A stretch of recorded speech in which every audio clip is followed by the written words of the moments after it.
श्रीरामं रघुवंशनाथं। गीता का अध्याय 2 कर्म योग। समता योग भी से कहते हैं।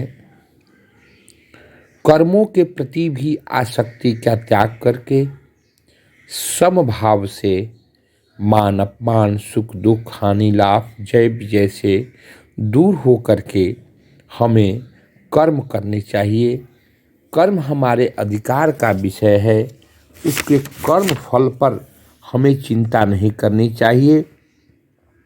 इसकी चर्चा मैंने अगले वीडियो में की है। पुनः मैं पढ़ देता हूँ।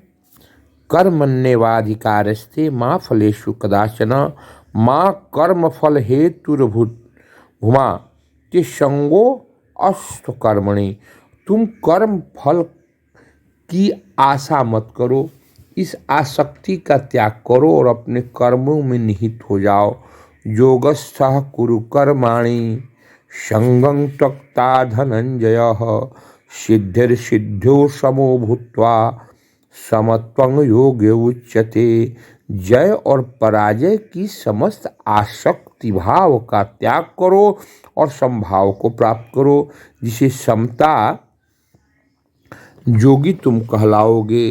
अब कहते हैं भगवान कृष्ण, दूरेण हावर कर्म बुद्धि योगा धनंजय बुद्धो शरणमिच्छन् कृष्णा फल हे तव।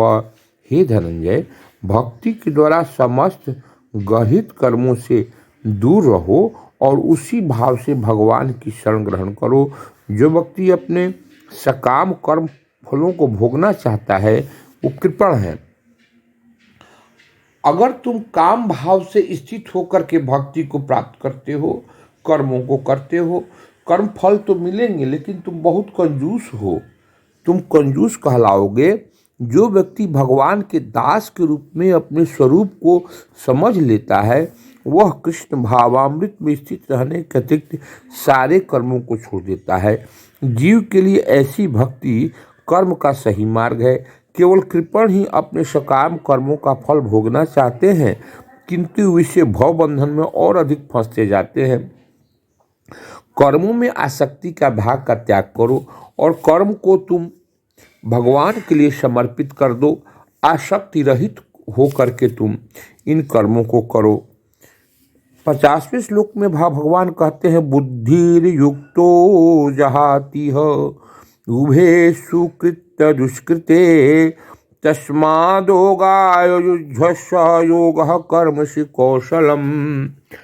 भक्ति में संलग्न मनुष्य इस जीवन में ही अच्छे और बुरे कार्यों में से अपने को मुक्त कर लेता है। अतः योग के लिए प्रयत्न करो, क्योंकि सारा कार्य कौशल यही है। बुद्धि युक्त भक्ति में सदा रहने वाला जहाती व्यक्ति मुक्त हो जाता है, क्योंकि इस जीवन में ही बुद्धि युक्तो जहाती है उभय सुकृत दुष्कृते। इस जीवन में उभय दोनों सुकृत और दुष्कृत से वो मुक्त हो जाता है। तस्मात् अतः योगाव माने योग के लिए युद्धस्व, इस तरह काम में लग जाओ। योगः कृष्ण भावामृतम है, कर्मसु समस्त कार्यों में कौशलम कुशल वाला। तुम अपने बुद्धि में भक्ति में लगा रहने वाला जो भक्ति है ना, वो तुम्हारे सारे आसक्तियों से तुमको दूर कर देगी। अतः भक्ति में संलग्न मनुष्य इस जीवन में ही अच्छे तथा बुरे कार्यों से अपने को मुक्त कर देता है।